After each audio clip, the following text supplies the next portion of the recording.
Hello, I'm Jack, and I'll be taking you through memory and its involvement in movement skills. So the first type of memory is short-term sensory store. Its capacity is unlimited and it lasts for only 1 second. It uses all senses and the information will last more than 1 second unless it's encoded and selective attention. You'll selective attention will happen and encoding will happen dependent on how aroused you are, so like how alert you are, the quality of coaching and the stimulus intensity, so how good you are at detecting the shape, colour, noise and size of a cue, say. That information, if you use selective attention and encoding, will then be passed to short-term memory. The short-term memory can store 5 to 9 pieces of information and lasts for 30 seconds. It has a limited capacity and the amount of information that's stored in the short-term memory can be increased by chunking, and it is used alongside with the long-term memory. Repetition and encoding will pass the short-term memory information to the long-term memory. It's associated with learning and experience. It has an unlimited capacity and length of time, and over-learning in the long-term memory will help with the retrieval process, so recalling that information.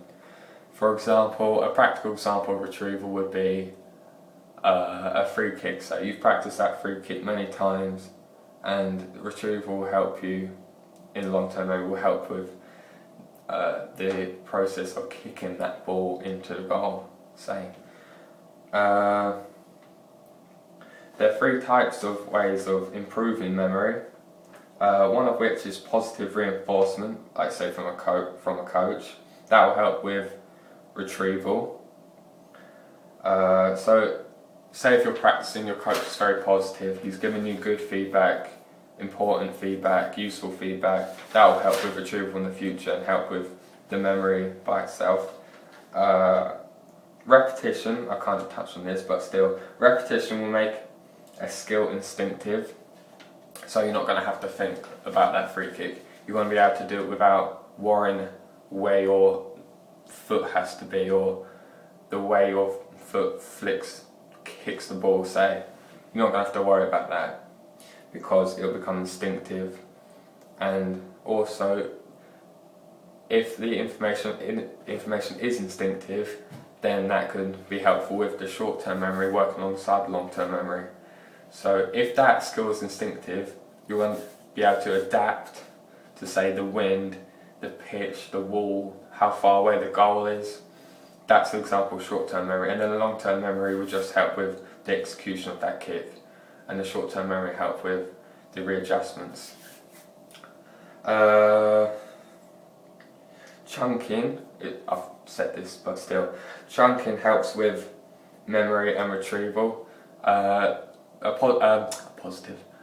practical example of retrieval of chunking is say in a gymnastics routine or